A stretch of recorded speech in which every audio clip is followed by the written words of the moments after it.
Hey everyone, welcome back to the channel. Hope everything is going well.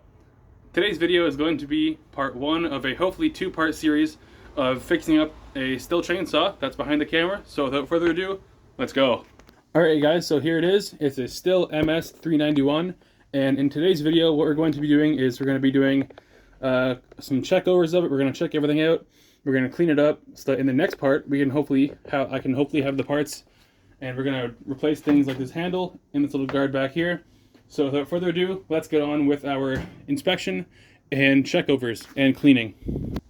Alright, so usually the first thing I do when I get a piece of equipment is I clean it off. And so to do that, the first thing I want to do is take off some of these covers so that we can clean in places that are really, really dirty. So like under the recoil and under this air filter cover and the side cover over there. We're going to remove all these and then take it over to the hose and wash it off.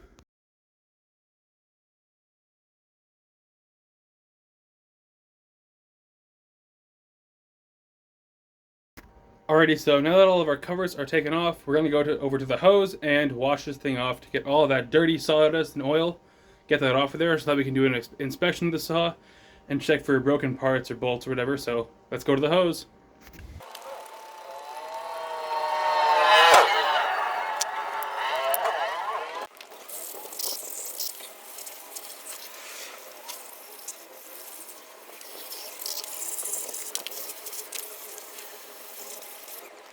Alright you guys, so now that we just washed the saw off, now we're going to do our inspection. So let's turn the camera around and start inspecting this saw.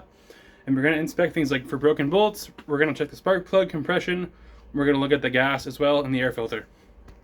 So the reason I mentioned broken bolts is when I tried to take off the bolt to hold the recoil on, this thing was just sitting there loose. And that's because it snapped. The other end of that bolt is sticking out right there. So I'm probably going to have to drill this out straight and tap it for the correct size, or try to get some vice grips and get it out of there. But that's no big deal. That's fine. Next thing we're going to look at is going to be the clutch. So we're going to check this out and make sure that where the chain goes, it's not all worn out. So this one, a little bit of wear, but not bad. So that looks good. So that's good. The next item is the air filter. So this one just twists off and pulls. So this one looks pretty bad. I mean, I don't know, it doesn't look too bad, but I'll probably get a new one because yeah, right there it's plugged. And so yeah, we'll get a new air filter. So that's cool. Now we're going to check the spark plug. So just took the plug out, and yeah, pretty dirty and carboned up. So I'm gonna get a new one of those as well. So now, while we have the spark plug out of the engine, we're going to do a compression check just to verify the engine is good. I mean, it's already good because I know it runs, but this will just indicate the life of the engine and how well it's been taken care of in its past. Okay, so to do a compression test, what you have to do is hook up your tester to the engine and then make sure that the choke is all the way off and the throttle's open like this, and make sure the engine is on the off position as well. So next, put your tester on there. What you're going to do is hold the throttle and pull it until the gauge stops moving.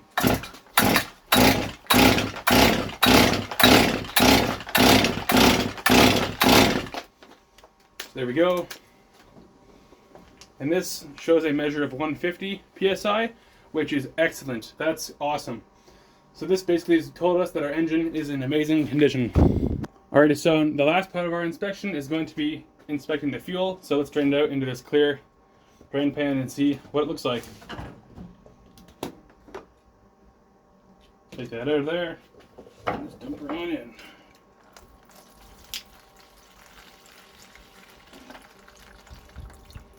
Looks pretty good to me. So now let's get the camera in for a closer look. Alright, so here's the gas that came out of it. Now don't mind the little specks of dirt in the water that are in it. That's because there was water in here and it dumped in there. Anyway, the fuel looks great. The color looks to be mixed perfectly, and I mean, obviously I'm in here, so it smells not bad. It doesn't smell old. It smells pretty fresh.